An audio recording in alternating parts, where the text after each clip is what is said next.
Basant is returning Lahore after an hiatus of 18 long years, for which its way was paved through the legislation by the Provincial Assembly of Punjab couple of months ago, where they probed in and legislated over the kite flying ordinance, associations, regulations and rules for 2025. The Deputy Commissioner of Lahore has given a formal go-ahead on Monday for the festivities of Basant after 18 long years, and is going to be due by February 6 to February 8, 2026. But the manufacturing, sellings, tradings and the formal arrangements of the kite flying or this Basant festival in Lahore has already been started from December 30th, 2025 till February 8th, 2026. Primarily starting from February 1st, 2026 and winding up by February 8th on the finishing of this festival,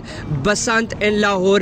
The kite flying would still remain banned in the entire province Punjab and particularly in district Lahore, apart from this exception that was made by the Legislative Assembly of Punjab. The manufacturers and traders have already registered themselves with the Office of Deputy Commissioner and underwent all sort of regulations and rules for the upcoming Basant so that they can trade, sell and manage the kite flying event that is due by February 6th in Lahore. Moreover, one can open the manufacturers, traders and sellers of kite flying and kite strings on government's eBiz app or the festival website in itself. Gen Zs, here are some suggestions for you as you are going to enjoy this beautiful festival Basant in upcoming days.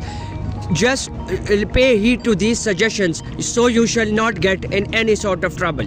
Number 1, your kite must not exceed 30 inches in length and 35 inches in width. If you are flying a Gudda, don't exceed its length by 40 inches and do not exceed its width by 34 inches. Try using wound up method of twining up your string and do not use the spools that are the charkhis. And last but not the least, do not use the metallic cord, the nylon or the plastic materials on your manja. Your string shall not exceed 9 strings and the shisha applied on it must not exceed 350 mash. If you are abiding by these suggestions of ours, you shall surely not get trouble with the legal consequences that have been approved by the Deputy Commissioner of Lahore. And you shall enjoy this beautiful festival of Basant that is upcoming with full zeal and zest. Do tell us about your experience once you are done with it. We are waiting for your comments in the comment section.